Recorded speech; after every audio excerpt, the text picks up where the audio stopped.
have a track record. If you don't have a track record, build one, right?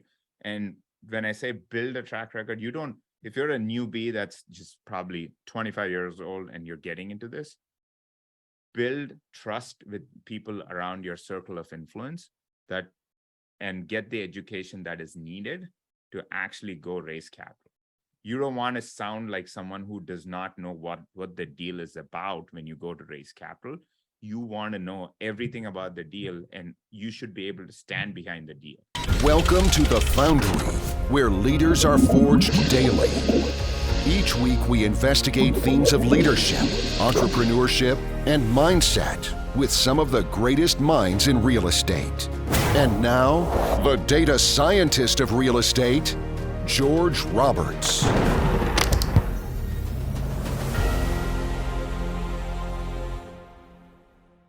Welcome back, investors. A big shout out to FeedSpot, who just featured The Foundry as number 22 on the top 70 apartment investing podcasts. Welcome back, investors. Today, I have the pleasure of interviewing Kranti Pannam, Director of Capital at Four Oaks Capital. Kranti owns over 2,000 units as an active investor. In addition, he is a tech entrepreneur who is the founder of 3 tech companies and a passive investor in 2 more. Kranti is host of the fabulous Mind Your Data podcast that focuses on how to apply data science to business. And today he's coming to you from beautiful San Diego, where he resides. Welcome to the show, Kranti. Thanks, George. Great to be on the show, and thank you for having me. I'm super excited. As alluded before when we spoke, leadership is one area that has always intrigued me a lot, and I love talking about it. And I love the aspect that the show is about, how leaders are forged daily. Yeah, well, thank you. And you're the perfect guest because another thing you have is entrepreneurial ventures outside of real estate. So real estate is very exciting to our audience, but we also love entrepreneurship on this show because, I mean, you just don't get there where you need to be. You don't get to scale, and you don't get to have the experience if you don't focus on leadership, entrepreneurship, and mindset. So we're definitely going to hit all 3 of those themes today. Mm-hmm. For sure. All right. Well, hey, I can't stand those podcasts that start off with puffball questions. So let's tear right into it with the hard-hitting material. So Kranti, do you ever have any bad days out there in San Diego? Bad days in San Diego is not normal in terms of weather, if I would say. A lot of things in San Diego. The big reason why I live here is probably because of that. But to your question, in terms of bad days from a work standpoint, everyone has bad days. It's just how you come back and work on what you need to focus on. And a lot of it is in terms of how you come back and how you respond to your bad times. It's just, I'm going to give you an example of, when we moved here, it was always sunny and beautiful. Last year, it's not been that great, but I don't think we could just harp on, having San Diego having bad weather and probably people leaving. That's not going to happen. We always adjust, we always make changes, and we move forward. That's the thing. All right, awesome. Good stuff. And I'd love to ask you, now we do have a lot of real estate people in the audience. Mm-hmm. Love to ask you about what you're investing in right now and where you're investing. Tell us about your markets and why you picked them. Ideally, tell us some of the data behind those markets. I think we'd really love to get into that sort of deeper. Yeah, great question. And that's something that we've looked at very, very closely for many years. We invest predominantly in Southeast, like a lot of operators do. It's just a matter of, why we do it. Obviously, we look at job growth. We need to look at population growth, migration trends. We also look at the number of employers moving to those markets. And I'm going to give you an example, right? A lot of the Silicon Valley employers have moved down south. There's where I live. There's many employers that open shops in Austin, Texas, North Carolina, South Carolina, the Research Triangle, RTP, Atlanta, T-Mobile moved from a majority of their operations and things like that. So we actually look at those migratory trends, and we look at what is good in that market. Is it dependent on single employer? Is it dependent on multiple employers? When I started investing in South Carolina, which I think is a phenomenal market. Both North and South Carolina are really good markets. Now we're predominantly focused on Atlanta as a market. And the reason is, Atlanta has always been one of the best markets, consistently ranked. I wouldn't say top 10, but consistently ranked as the top markets to invest in. It's grown at a steady pace. It's not skyrocketed. And next, we don't see those big, massive improvements and then the acceleration, deceleration cycles. It's always been consistent. There's a lot of good factors that go with it. Obviously, the weather is a good factor. People like moving there. Jobs are always there. It's pretty good from a taxes standpoint, and not to be political, but where landlord laws are a little more landlord friendly compared to California, because I live here, but I don't invest here. Obviously, when I started, because my dollar didn't go really far. Obviously, everything in San Diego is expensive, but more importantly, there's a lot of rules around rent control, eviction, and things like that. But this market is one of the best performing markets still with all of these factors. But the reason I looked at going southeast was because, when you want to buy quality assets and you have limited amount of money, as when any investor starts their journey, they're not going to have a lot of money unless you're a successful entrepreneur that has a lot of disposable income. So that's the reason when I first started, I started looking at other markets. I've invested in Phoenix, Tucson, and towards the southeast. Yeah, those are all great markets, and also great that you're sort of willing to pivot and go towards Atlanta. North Carolina's got plenty of great markets, but again, can't say enough great things about Atlanta, still growing, and lots of good reasons to believe that it will. Well, hey, I have an observation that I think some of the most successful real estate investors have an outside income stream that they can put into real estate. And we'll go into your tech experience shortly, but would you agree with that statement? What do you have to add? Yeah, I would agree 100%, right? Real estate is a great avenue to preserve wealth, create wealth on a consistent basis, but you need to have the income to start investing into it, right? You either need to have some sort of high paying job or some sort of a income that you could save and then invest into real estate. It will make you rich for sure, guaranteed over a period of time, but you need to sustain that period of time. And my original journey started in the technology space. I started as a technology consultant, built technology companies, exited a few, still run a few. I'm avid investor into the technology space. We're creating our own private equity fund where we expect to invest in companies that do technology services. So you need that income to keep growing your real estate portfolio. So I take a portion of my income and then keep investing that into real estate over a period of time. Yeah, well, that's a great outlook. And I know another way that your tech background has benefited you is through a deeper understanding of data and analysis. And I'd like to get sort of into the numbers and your projections for the real estate market. So considering the multifamily market outlook for 2023, we're already here at the end of June as we record this. What do you say is the best and worst case scenario for, say, the 6, 12, 18 months from here out? I say the best case scenario for real estate, depends on which cycle you're in. Are you in a cycle where you've already bought and you're waiting, or you're actually going to put money in? If you're going to put money in, this is the best time. I mean, we're talking about maybe a couple more Fed rate hikes. The report that came out today had positive GDP growth, pretty strong unemployment. Unemployment still remains low. So that's a signal that the Fed will maybe push the rates a couple times before they actually halt, which will make most of these deals that are with interest rate caps or, in the rate caps and insurances and a number of different factors, where in the last 2 or 3 years they were overpriced, and now all those people that bought have to sell the assets just to cover ground. You will see those in the next 6 to 12 months. Again, that going back to the point of, will there be price correction? Absolutely.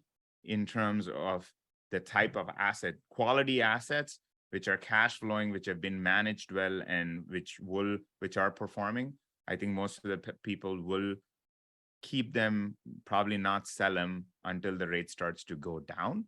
But if you have an asset that you bought 4 years ago, 5 years ago, you're still good. I mean, you could even sell now because that asset has been performing well. You've been managing well. And most of these multifamily deals, if not the construction space, from a value add space that we operate in, are a management play. It becomes a function of how well you know your underwriting and how well you can apply your underwriting to your operations, right? It is not a function of, I bought at the right value. The 3 factors that pretty much go into a deal: value, interest rate, and location. If you got all of them right, your deal's going to perform and you're good. And from a projection standpoint, that I would say we're really bullish in the next 6 to 12 months to buy more, because of where the rates will land and because the cap rates have started to kind of push up significantly. So we've not seen this in the last 7-8 years. I believe that the cap rates are actually pushing higher and higher because of all the economic factors that are going on. So if you want to invest, absolutely get education, be ready. This is the time. So I like it. I'm hearing a lot of great things in there. So the first is that you got to take a long view with investing. Mhm. I think that's really the only way to do it. If you're just buying and selling, that's not investing. Right. You should be looking for value and looking for those longer term time horizons. And that even though there could be more pain in the next 6 to 12 months, you're not telling people to take the foot off the gas. This could be a great time to buy if you're out there and you're looking to buy right, and you have to have the proper financing in place, and you have to have the right location. Those 3 things coincide. This could be a very great time to buy. Yeah, can't agree more. And to your point, the longer you can hold any asset over time, they all work out. I mean, look at assets that were bought in 2008, or 2006, 7, 8, even when the top of the cycle, if you could hold it for like 12 years to 2020, 2021, you would still come out fine. I mean, what it's going to be is a value of your opportunity cost. Is, do you have the outlook and can you sustain? And that's where the earlier question of, do you have the income that will help you sustain this opportunity that you probably have or not? And that's why with real estate, most successful real estate people always have other sources of income coming in because the cyclical nature of the business. Yeah, outstanding. Definitely huge advantage to have those multiple sources of income in multifamily or in real estate in general. Mhm. Okay. Well, I think that we're definitely going to hit on leadership here. And I know that one of the things that you value greatly in leadership is hiring the right people. Everybody who's been in business knows that that's a huge thing. The importance of finding the right people can't be overstated. But I love your hiring philosophy: people first, position second. So can you explain what that means to you, and how do you hire people into your organization? Great question. And I think that philosophy has always worked for us. For me in particular, where when we look at people, we don't look at a person when we try to hire for a position. Even if we see a person that's not fit for that particular position, but we've seen a consistent record of success or a consistent record of growth, and we've seen that they've actually done valuable work, or they have been in a situation where practically the entire company ran on them, we like to hire them even without a position. because we believe it's people first, and then we can map them to positions that will always be there in the organization. And I learned this concept from, Good to Great, Built to Last, the book that, is one of the best books that I have read, where they talk about people first and then positions next. You need to have the right people in the right seats to actually scale and grow your business. And that comes with, and it just not comes with, I want to go out and hire people. You can never do that. Your mindset always has to be, where do I find the next best talent? And you're always looking to, both internally and externally, looking at conversations that you're having with good people, saying, hey, who else do you know that we should probably talk to? If you have a 5-star rated employee, you can always say, hey, who else do you know that you think is really good that we can have a conversations with? Recruiting as a business owner should be a thing that you do all the time. Not do it when you need it, but do it all the time. And actually what helps is if you have a culture that fosters referrals, if you have a culture within your organization that everyone falls in love with the organization, they're going to bring you the best talent possible, where you are not recruiting as much, but they're actually bringing in the people that say, hey, we love our company. It is a company that you would want to work for. And you actually have a pipeline that you've built over the years. And that holds good for especially sales positions, because those are one of the hardest to hire and find. You really need to actually always keep talking, looking, talk to potential customers, talk to vendors, talk to employees, talk to everyone possible to see who their favorite salesperson has been. And if you can just have a conversation, even if they're not available. Yeah, absolute gold there. Now, I know one of the other things that you do in real estate particularly is you're known for capital raising. Mm-hmm. So for all of the newer capital raisers out there, what would you say would be your biggest tip for breaking into raising capital for real estate? Biggest tip that I would say for, raising capital for deals is, one, have a track record. If you don't have a track record, build one, right? And when I say build a track record, if you're a newbie that's just probably 25 years old and you're getting into this, build trust with people around your circle of influence and get the education that is needed to actually go raise capital. You don't want to sound like someone who does not know what the deal is about when you go to raise capital. You want to know everything about the deal, and you should be able to stand behind the deal. When I say stand behind the deal, most of the deals that we do, and I tell people in most cases that there are friends and family and all that, is, hey, if I'm so confident in the deal that if the deal doesn't perform, I will perform, right?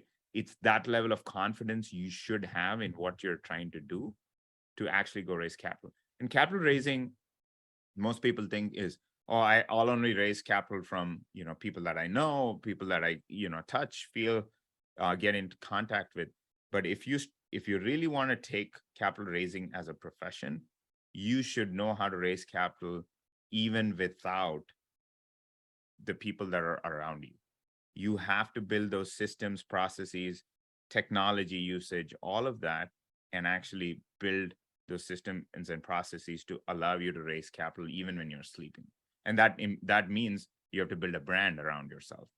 And, like you do, George, there's a lot of things that everyone has a specialty in that they can build a brand in.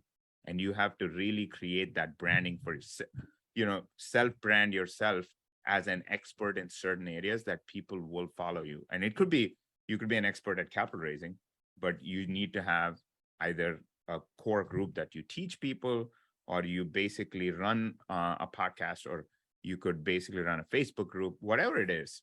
If you don't establish your brand, that's the other thing that you can never raise capital, because capital raising comes with a lot of trust. And if people need to trust, people need to associate themselves, and they will only associate if you're a brand. Right, great. I love it. And another thing that I've noticed about your real estate career, you're not just in multifamily, but I believe you've also got some shopping malls as well. Mhm. Can you tell us about other types of commercial real estate that you're in and why you chose those facets of real estate? So when I first started my real estate journey, I was obviously a tech entrepreneur working full time on building my own companies. And I took my income that I generated to invest in real estate. One of my first investments in real estate, like everyone else, was I'm going to buy a couple condos.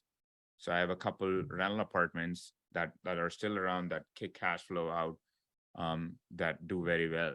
And then I started to graduate into office buildings, and I did really well from the areas that I bought my office buildings. The one thing that I learned over the years is, as much as I don't like to invest in California or San Diego, it is always advisable to invest where you're really close to when you're first starting off, right? It gets your foot in the door. You kind of tip your toes in the water a little bit, and it helps you understand how debt works, how what sort of equity you need to bring to typical commercial deals, and what sort of it also helps from a lender standpoint, because most lenders love to see people that are local, right? If you don't have the track record, it is always difficult, because even the lending market becomes a tough landscape for you to kind of work. And then once those after offices, I looked at retail, because I had a group that was investing with retail. I invested with them. I still love retail, for the cash flow that it kicks out. If you buy retail at a particular location, and that is internet resistant customers, grocery anchored tenants, smaller strip centers that really serve communities, I think you will still do great. And I've always done very well with retail. I then graduated to multifamily, and I've always not gone back. But any type of real estate asset class, if you, like I said, buy right, in the right debt terms, and if it cash flows enough to pay off the debt and pay off the expenses and whatever is remaining, you will still come out fine. But if you don't go deep into a certain asset class, you can never have expertise. So once I started looking at multifamily, and part of the reason why I stuck to multifamily obviously was the rental growth in retail is very constrained. It's about 2 to 3% that you get, and sometimes you only get it once in 5 years, right? So it doesn't even beat inflation. So when your inflation's running hot, and people talk about CPI being 4%, 5%, it's really not that. I mean, everyone knows what it is, right? It's 100% much more than that. Your rental income starts to actually mimic at least inflation. But in retail, that doesn't happen. You're at a fixed 3% or a 2%, where your rental bumps are not that high. There's obviously issues, because when a tenant with multifamily, when a tenant leaves, typically, if you do a good job, you can put someone in within 30 to 45 days. If you can turn a unit, get them rented and all that. But with retail, the vacancies are a lot longer. It takes, typically in commercial real estate, takes longer to put tenants in, because these are actual businesses, and it does take longer. So Yeah, outstanding point. Those that may be in multifamily need to realize when you're signing that 5 or 10 or a greater number of years lease, it's very different, very, very different than just coming in, doing some unit turns and getting some new people in. Well, I know that one of your values from talking to people that have worked with you in the past is networking and education. Tell us how that fits into your business plans. So every business owner has to network, right? Networking is probably the most key component for any business owner. If you're not talking to the other entrepreneurs in your market, you're going to die. I mean, you really don't know what's going on. So networking comes with a level of coaching and training and communication that you have to provide in a conversation. No one wants to talk to you if you don't add value. There could be meetups that you go, you can go to seminars, events, conferences, but if you don't provide some sort of value to a conversation, that conversation is not going to last a long time. So it really works both ways, where you want to network, obviously bring value, where you can coach, train, and bring people into learning new skills. That, and again, goes back to how much time you're actually spending on your business in learning your business. And part of my reason why I want to do my podcast was it was a project where I stopped learning about my own business, and I was really intrigued to learn how do other businesses operate? How do they look at their own information to make decisions? Because it was a training ground. My podcast is more of a training ground for myself, not for more the other people, because I started noticing that, you know, there was a limit to networking, a limit to training and coaching that I was getting. I was not getting an outside perspective from other industries. So that's what I look at. And as far as coaching and training, I think your best self comes out when you start to mentor someone. You know, if you want to coach someone, and I've done voluntarily coaching people because it's not for that person, it's for myself. Because if I want to be a coach, I have to be really good at something. And, you know, the 10,000 hour rule, which I probably never actually fully applied 10,000 hours to anything. But what it does is when you're actually running, you know, a Facebook group or a podcast or any kind of informational session, you actually have to be well versed with that information to run that particular show. So it helps you get trained. So I think that's something that you have to remember. Both of these aspects are going to benefit immensely if you provide more value to other people. Great. Well, that's amazing. And I want to just wrap it up for this first part of our podcast interview. And listeners, stay tuned. We're going to have a second episode with Kranti drop on Thursday of this week. So you want to stay tuned. But before we go, I want to thank you for sharing your knowledge and experience with our audience. And also just want to ask you, what is the one very best way that our listeners can get in touch with you? So I'm active on social media. I have a website, krantipannam.com. Our real estate syndication company is 4oakscapital.com. And you can reach out to me on Facebook, Instagram, LinkedIn, all of those social media platforms. Outstanding. Thank you, Kranti. All right. Thanks, George.